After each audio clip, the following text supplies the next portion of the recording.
Assalamualaikum warahmatullahi wabarakatuh. Perkenalkan, saya Sabida Syaputi Fatihin dari kelas 3E, absen 21. Di sini saya akan memaparkan bagaimana cara untuk mengaudit persediaan barang dagang.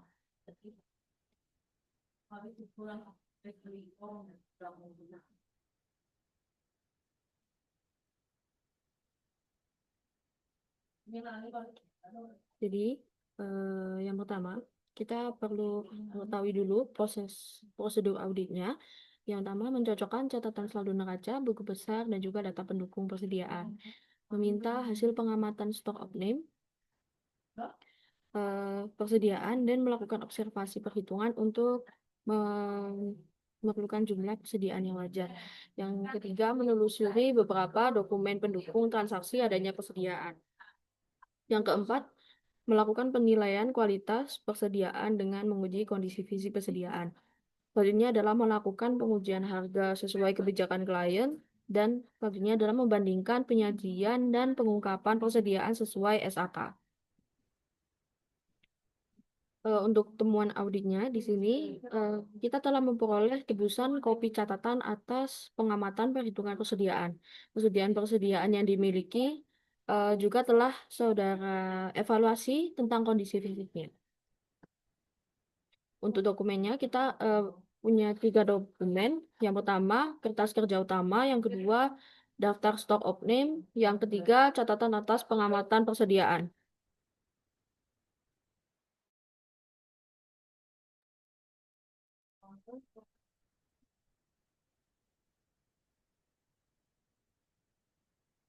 Di sini untuk laporan yang sudah kita dapatkan adalah laporan neraca. Yang digunakan adalah akun persediaan barang dagangan. Jadi nominal pada tahun 2022 dan 2021 akan kita masukkan ke kertas kerja utama audit persediaan. Nah, ini merupakan kertas kerja utamanya. Di sini ada KAP, lalu ada indeksnya, dan juga ada nama perusahaan yang kita audit serta akun yang sedang kita audit. Untuk periodenya yaitu 31 Desember 2022. Di sini keterangan kita isi akun yang sedang diaudit. Selanjutnya kita akan memasukkan saldo per buku dan juga saldo tahun lalu. Di sini dengan nominal 320 juta sekian kita dapatkan dari laporan neraca yang sudah kita lihat di awal tadi. Lalu untuk saldo tahun lalunya kita dapatkan dari laporan neraca juga. Selanjutnya kita akan membuat daftar stok opening. Jadi daftar stok opening ini terdiri dari tabel-tabel dengan indikator, jenis type, lalu ada kuantitas, ada harga, ada saldo buku, ada saldo yang diuji, saldo selisih, dan juga netnya. Jadi untuk stoknya ini kita mendapatkan daftar barang dari informasi perusahaan, yaitu di persediaan kartu stoknya. Lalu untuk kartu stok ini kita dapatkan juga informasinya dari perusahaan. Untuk harga dan juga saldo buku besar. Saldo buku besar ini kita dapatkan dari eh, kuantitas kartu dikalikan dengan harga per unitnya. Selanjutnya kita mencatat hasil stok opening. Jadi karena ada temuan audit tadi, kita asumsikan bahwa kita sudah mendapatkan hasil stok opening atau perhitungan real dari persediaan yang ada di perusahaan. Jadi kuantitas-kuantitas di sini kita masukkan ke daftar stok opening yang sudah kita buat sebelumnya.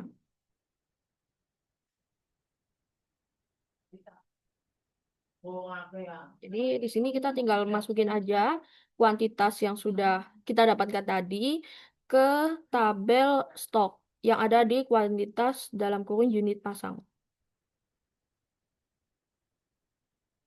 Dan hasilnya kan seperti ini. Selanjutnya, kita menghitung selisih persediaan. Jadi, kita perlu menghitung selisih persediaan antara kartu persediaan dari perusahaan dan juga kartu stok yang sudah kita lakukan pengujian.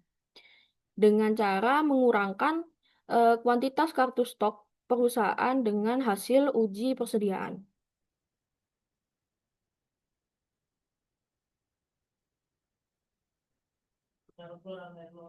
Hasilnya akan terlihat seperti ini. Lalu selanjutnya kita akan menghitung saldo audit dengan cara kita mengalihkan nominal kuantitas, mohon maaf, kita mengalihkan kuantitas stok yang diuji tadi dengan harga dari perusahaan. Tidak lupa kita membuat jumlahnya juga sesuai dengan tabel yang ada. Lalu di sini kita perlu menghitung selisihnya, selisih antara saldo buku besar dengan saldo yang diuji dengan cara mengurangkan dua nominal tersebut.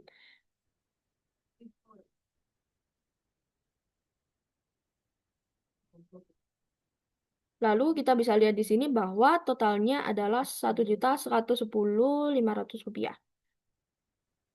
Nah, karena ada selisih, jadi kita nanti akan membuat jurnal penyesuaian. Nah, di sini kita harus mengisi keterangan persediaan.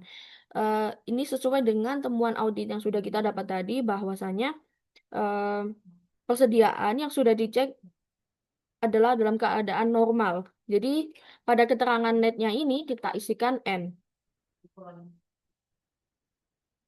Hasilnya akan seperti ini. Selanjutnya, kita akan buat penyesuaian dari selisih antara saldo buku besar dengan saldo audit yang sudah kita temukan tadi. Seperti yang bisa dilihat, ada selisih 1.110.500. Kita buat jurnal penyesuaiannya. Jadi, karena di sini kita menggunakan akun beban lain-lain, maka lawan akunnya akan menjadi beban lain-lain pada persediaan barang dagang dengan nominal 1.110.500 rupiah.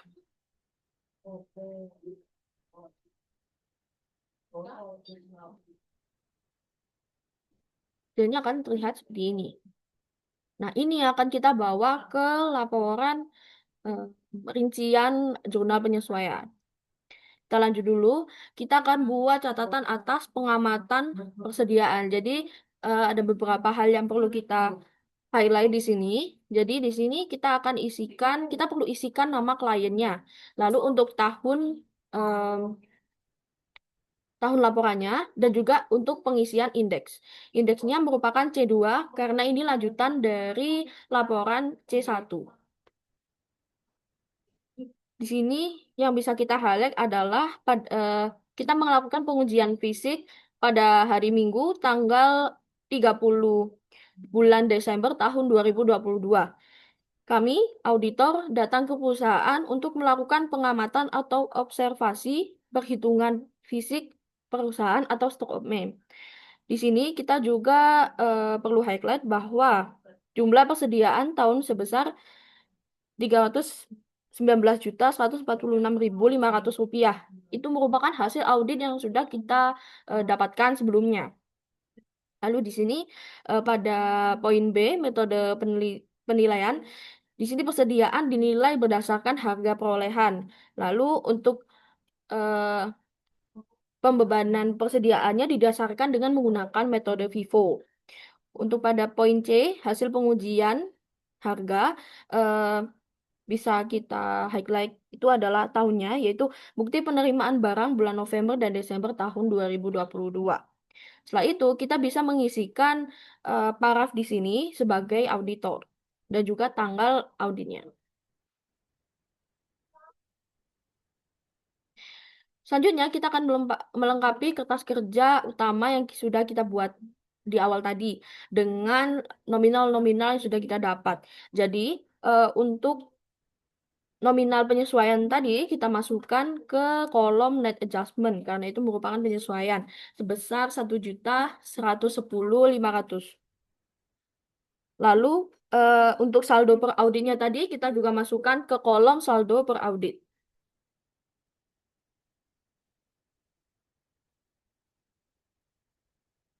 Hasilnya akan seperti ini. Jadi tidak hanya mengisikan nominalnya saja, tapi juga kita perlu mengisikan referensi kertas kerjanya.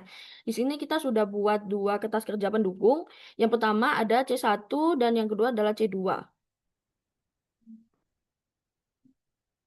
Selanjutnya kita memasukkan jurnal penyesuaian tadi ke ringkasan usulan jurnal penyesuaian.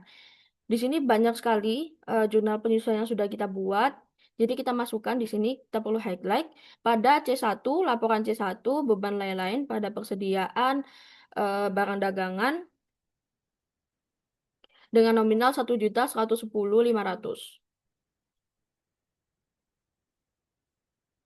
Selanjutnya, kita lanjut ke laporan neraca. Jadi untuk eh, hasil dari persediaan barang dagang tadi, hasil auditnya kita masukkan ke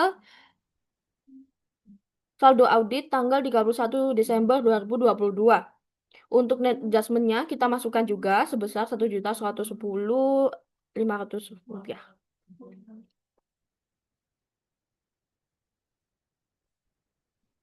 Selanjutnya kita juga harus memasukkan nominal beban lain-lain ini ke laporan laba rugi, yaitu di bagian beban usaha, beban administrasi umum, ke bagian beban lain-lain. Jadi 1.110 ini tuh sudah include di nominal 7 juta sekian ini.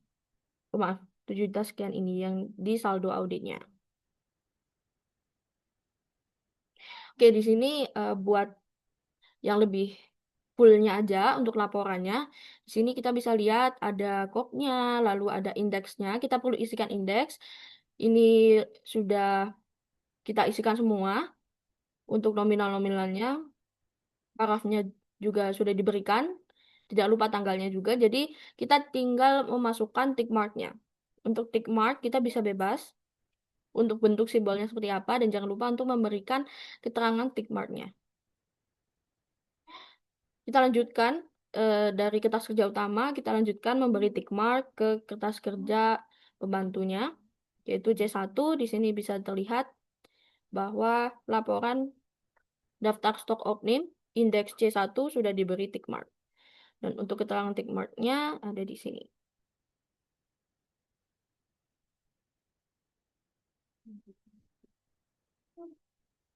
Sekian presentasi dari saya, kurang lebihnya mohon maaf. Wassalamualaikum warahmatullahi wabarakatuh.